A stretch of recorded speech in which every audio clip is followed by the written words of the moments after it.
Bismillahirrahmanirrahim. Assalamualaikum warahmatullahi wabarakatuh, teman-teman.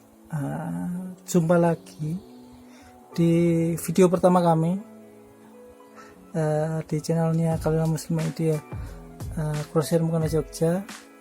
Kami mau sedikit sharing, teman-teman, kasus penipuan modus baru yang kami alami beberapa waktu lalu. Mungkin bukan baru ini di dunia online shop, namun ini pengalaman pertama kali kami yang sedikit menguras emosi. Nah, di sini dibantu juga sama Mbak kita yang kemarin menangani orangnya langsung kejadian tersebut. Nah, mari kita ngobrol-ngobrol bareng Mbak kita ya, selaku owner dari Kalila Muslim ID Crosser Mukena Jogja. Untuk teman-teman jangan lupa follow Instagram kami di @kalila_id untuk mendapat update barang-barang kami, mukena terbaru dari kami. Oke Mbak kita, silakan. Nah, assalamualaikum warahmatullahi wabarakatuh. Untuk pertamanya, nomor ini ya penipunya. Ini pertama. Silakan untuk silaturahmi jika mau silaturahmi ke nomor tersebut. Pertama itu dia WhatsApp, selamat malam. Itu pas waktu maghrib, jamnya 17.58. Ini waktu maghrib di kami di Jogja. Nah, dia selamat malam. Masih buka nggak ya, Bu? Mau beli mukena 1 kodi sama sarung. Saya dokter Epistel. Nah, waktu ini kan waktu sholat ya, jadi kami sedang melaksanakan sholat dan telepon pun tidak kami angkat. Dan setelah selesai saya baru balas, mohon maaf baru maghriban. Untuk mukenanya ada dan sarung tidak ada. Karena saya menjawab sarung tidak ada, dia ternyata menambah jumlah pesanan mukenanya menjadi 2 kodi. Yang tadinya 1 kodi jadi 2 kodi. Terus percakapan normal orang mau beli biasa, yang mukena Bali ada ya gitu. Terus saya jawab lagi, harus 1 motif atau campur, Kak? Ada yang harga di bawah 100, ada juga yang di atas 100. Mau budget yang berapa? Saya tanya seperti itu. Dia jawab, mix nggak apa-apa, di bawah 100 ada, tolong disiapin 2 kodi. Kalau sudah siap hubungi saya biar ambil keponakan saya. Ini posisinya dia belum lihat barang apa, dia langsung minta disiapkan. Nah, saya kan kirim gambar dulu ya, karena kan dia belum milih. Saya sudah kirim gambar 3 gambar yang saya kirim, terus beserta harga juga dan potongan untuk pembelian grosir. Dia langsung baik gitu, tanpa memilih gambarnya yang mana, dia langsung baik gitu, tolong dikirimkan notanya dan difotokan barangnya. Nah, ini saya langsung bikinkan nota karena dia udah minta difotokan notanya juga. Terus nomor rekening juga saya sudah kirimkan Sesuai dengan SOP kita ya, Bu. Terus dia juga baik fotokan barangnya. Karena ini belum transfer, jadi saya masih fotokan posisi barang masih di dalam rak, belum saya siapkan. Nah, ini sebagian sambil kami siapkan. Dia bilang orangnya OTW, karena malam saya emang biasanya membatasi orang masuk rumah, apalagi adanya wabah seperti ini. Jadi kami memutuskan maksimal jam 7 ya. Dan waktu itu pun suami saya mau pergi berangkat kerja. Terus dia bilangnya, dia balas lagi, baik, ini saya telepon istri saya dulu untuk transfer. Saya balas lagi, siap. Terus berapa saat kemudian saya telepon Anda, dia mau telepon lagi. Terus dia telepon, di dalam teleponnya itu ternyata dia telepon grup. Jadi telepon grup bertiga dengan Gojek. Saya, sang penipu, dan Gojek. Nah, posisi ini belum transfer ya, tapi Gojeknya udah datang. Nah, udah datang di rumah sudah. Terus berapa saat kemudian Gojek nunggu. Saya bilang Gojeknya, mohon maaf Pak, yang pembelinya belum transfer, jadi saya belum berani kasih barang ke Bapak, mohon tunggu sebentar nggih. Saya bilang seperti itu. Nah, si Gojek pun, iya Mbak, nggak apa-apa, saya tunggu, seperti itu. Nah, waktu dia transfer dari rekening dia BCA ke BRI saya udah curiga loh, kok dia transfer dari BCA kok ke BRI, padahal kan saya juga punya rekening BCA. Kalau logikanya ya, transfer daripada ke BRI saya mendingan kan ke BCA, soalnya kan dari udah nggak kena udah nggak kena biaya admin, terus kan lebih cepat juga ya biasanya BCA, karena nomornya digit BCA pun lebih sedikit. Kalau untuk orang normalnya sih biasanya lebih mending transfer ke BCA. Nah, ini dia transfer sejumlah pesanannya 2 kodi 3.180.000. Dia bilang, maaf saya telat kirim. Ini saya bales, oke sudah masuk, maksudnya tuh masuk bukti transferan ya. Kami siapkan dulu. Nah ini kami siapkan, dia telepon nggak saya angkat. Waktu nggak saya angkat, ternyata dia telepon Gojeknya. Seakan-akan itu dia nggak ngasih saya buat berpikir, mau mutasi juga belum sempet, tapi udah diburu-buru dengan Gojek udah datang juga, kan saya juga nggak enak ya sama Gojek, udah nunggu lama gitu.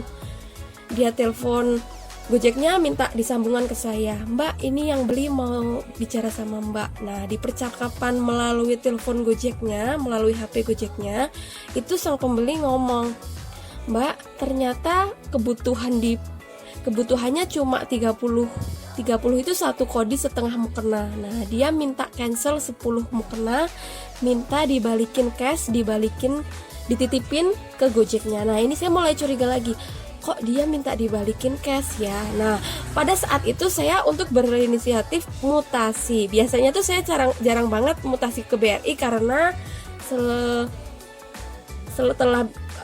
transfer BRI itu biasanya ada notifikasi masuk transferan. Nah sampai saat itu belum ada notifikasi transferan masuk, saya langsung berinisiatif untuk mutasi. Pada saat itu juga ternyata belum masuk, padahal saya sudah siapkan barangnya waktu saat itu.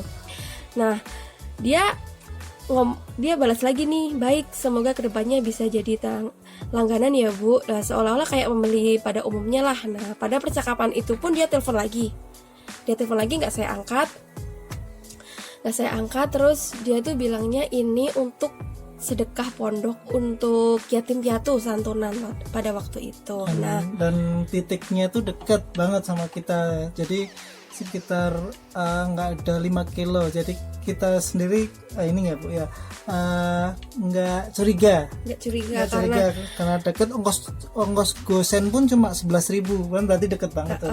Dan pondoknya itu pun emang ada, dan suami saya tahu pondok itu emang ada. Nah ini kan dia udah mempermainkan emosi kami, udah perasaan juga ikut, wah ini orang baik, mau sedekah buat pondok, mau buat santunan. Nah penipuan melalui Gojek pun alhamdulillah sampai saat itu kami belum pernah dapet ya, baru kali ini.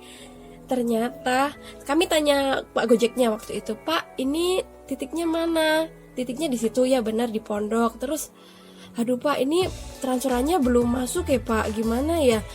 Tapi kayaknya si Gojeknya jawab waktu itu, coba meyakinkan kami, tapi kayaknya ini yang terima pengurusnya deh Mbak gitu, ini namanya juga kayaknya pengurusnya loh. Terus anehnya lagi, oh berarti yang beli nggak di situ dong otomatis kalau yang terima pengurusnya, tapi kok dibayar Gojeknya cash. Nah ini saya makin curiga lagi sama si bapak Gojeknya. Seperti itu. Nah terus waktu ngobrol sama Pak Gojek, transferan belum masuk. Nah saya kan masih makin bingung ya. Saya tanya suami saya, gimana ini Mas, saya berani nggak ya, ini mau buat sedekah katanya. Nah, pada saat waktu pertama kali transaksi dia minta disiapkan 2 kodi pun suami saya udah bilang, kok feeling saya nggak enak ya. Biasanya tuh kalau orang buru-buru mau beli dan langsung banyak, minta cepet-cepet, itu udah dari pengalaman kemarin-kemarin yang udah biasa kita tanganin itu banyak nggak jadinya, banyak nipunya gitu. Nah waktu itu udah sampai dari jam 6 sore ya, dari maghrib itu sampai mau jam 7 belum masuk juga. belum masuk juga. Terus saya WhatsApp, mohon maaf Kak, ini TV-nya belum masuk, kami tunggu masuk dulu ya. Dari sampai saat ini pun sebenarnya saya belum masih coba memperyakinkan diri kalau ini nggak penipu, kalau semoga ini nggak nipu karena dia mau buat sedekah seperti itu. Saya coba meyakinkan diri. Biasanya kan emang kalau BRI ada jedanya ya gitu. Dia telepon aku lagi, waktu itu saya angkat, Mbak, itu nanti ditunggu sampai 1-4 jam. Nah ini saya makin curiga lagi, kok lama banget ya gitu. Terus dia WhatsApp saya lagi, bentar saya tanyakan dulu, itu sudah masuk Mbak, agak lambat cairnya soalnya ada kendala pembaharuan sistem di pihak bank, dan di samping itu juga perbedaan bank. Jadi mohon maaf bila ada keterlambatan pencairannya dan pihak bank bertanggung jawab sepenuhnya bila ada kendala lain. Ini sih emang wajar ya. Wajar. Bener juga ini perkataan ini bener. Insya Allah bener banget ini kata-katanya, cuman gak sampai 1-4 jam juga. Dia bilang sama saya di telepon itu kendalanya sampai 1-4 jam. Itu sangat lama sih menurut saya, gak sampai segitu juga kalau BRI. Terus si Gojeknya minta, ya udah Mbak, apa ayo suami Anda ikut aja saya ngirim. Nah ini saya juga makin curiga lagi, waduh nanti kalau suami saya diapa-apain gimana ya kalau itu emang beneran penipu gitu.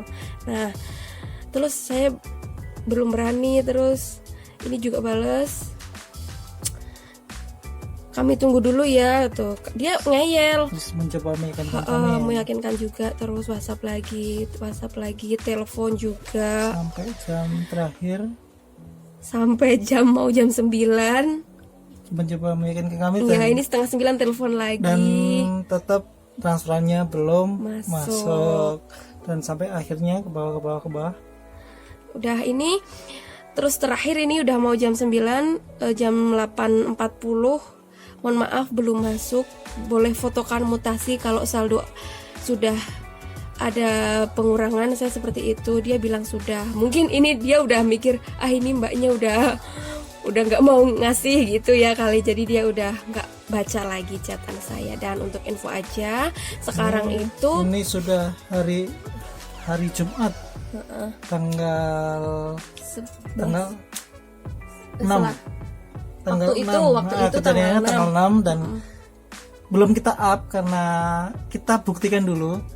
Nah sekarang tanggal 10. Nah ternyata emang betul penipuan. Nah beberapa kejanggalan teman-teman yang penasaran ya. Kejanggalan pertama itu menghubungi pada waktu maghrib dan buru-buru. Nah karena itu dari beberapa pengalaman kami, waktu maghrib dan buru-buru itu biasanya ya kurang baik lah tentunya. Terus yang kedua, ada dia minta kembalian uang cash. Nah terus kejanggalan ketiga, di bukti transfer. Kenapa dia transfernya ke BRI padahal sedangkan saya punya BCA juga. Itu kan jelas-jelas mencurigakan ya. Terus kalau celah ya, soalnya kan kalau ke BRI nanti pending. ada pending jarak waktu masuknya, nanti bisa ada pending. Terus kejanggalan keempat, bukti transfernya. Ini transfer editan. Kalau jenengan amati nanti ada perbedaannya. Nanti kita cocokkan ya. Kalau mau di ini aja. Nanti saya insert di sebelahnya ya. Sebelahnya ada yang asli. Ada yang nanti kita cari yang asli sama yang ini. Bedanya di kode. Nanti kalau pas disampingin aja. Ada kode referensinya ya. Nah, kalau kalian buka ini kan di inbox ya, di inbox riwayat transferan, bukan screenshot langsung habis transfer. Ini udah di inbox. Itu biasanya kalau di inbox itu di bawahnya pasti ada kode ref. Itu biasanya pasti keluar. Nah, nanti biar dibedain aja, langsung dikasih sininya yang asli. Nanti ada banyak kok. Kalau mungkin bisa aja penipu itu bikin bener-bener mirip, bisa. Cuman ya ini nggak teliti, berarti nggak teliti pasti, karena banyak banget yang harus di ini kan. Jadi ini juga nomor, ini banyak banget perbedaannya. Nanti biar dibedakan langsung sama yang asli. Terus Kejanggalan berikutnya janggalan berikutnya di Gojeknya. Gojek. Nah, mohon maaf tanpa mengurangi rasa hormat kami kepada Gojek ya. Biasanya Gojek itu selain orangnya bersih, dia juga rapi gitu. Nah, untuk saat yang datang di tempat kami, selain jaketnya udah mohon maaf nih sudah lusuh banget, pakai celana bolong-bolong, pakai sendal, nggak pakai sepatu. Terus bapaknya juga bilang dia tuh gosen prioritas, namun di sini dia tetap bawa helm 2. Kan curiga ya, kalau biasanya Gojek prioritas untuk gosen itu kan berarti cuma ngirim barang ya, nggak Rata-rata biar bawa ransel, bawa tali. gitu. Jadi dia nggak angkut penumpang, kenapa dia bawa helm 2? Dan coba kita kemarin Disitulah ngobrol kita puter-puterin, ternyata ngomongnya rada agak ngawur, nggak kayak betre gitu ya. agak ngawur, kayak pengetahuan tentang Gojeknya tuh kurang, mohon maaf. Terus apa namanya? Serem lah orangnya. Jadi kita waktu itu pun curiga, ini nggak bener tahu nih. lah ya, nggak tahu ini Gojeknya itu ikut komplotan penipunya apa enggak. Tapi di samping itu kami curiga dengan beliau karena dengan fisik beliau tanpa merendahkan loh ya, terus pengetahuan beliau, terus kenapa bawa helm 2 gitu. Terus waktu transferan belum masuk, otomatis kan saya nggak berani kasih barang ke dia, tapi dia ngeyel mau nunggu, terus meyakinkan juga. Terus ya udah Pak, saya kasih uang orderannya aja, jenengan silahkan selesaikan aja orderannya. Itu dia nggak mau, dia mau tetap nunggu gitu. Jadi kan agak takut juga ya saya gitu. Akhirnya setelah dia nunggu lama gitu dan tetap saya bersih kekeh dengan saya nggak mau kasih barangnya walaupun itu ke pondok, akhirnya dia mau pergi. Alhamdulillah, setelah dia pergi rasanya plong banget. Jadi mungkin itu dulu pengalaman dari kami. Semoga sedikit pengalaman dari kami ini bermanfaat bagi teman-teman yang berprofesi jualan online seperti kami, karena semoga informasi ini dapat memberikan manfaat lah bagi kita semua, dan tentunya lebih berhati-hati dalam transaksi. Oke, itu dulu dari kami, tanpa merendahkan siapapun dan tanpa mengurangi rasa hormat kami kepada teman-teman semua. Semoga ini bermanfaat. Assalamualaikum warahmatullahi wabarakatuh.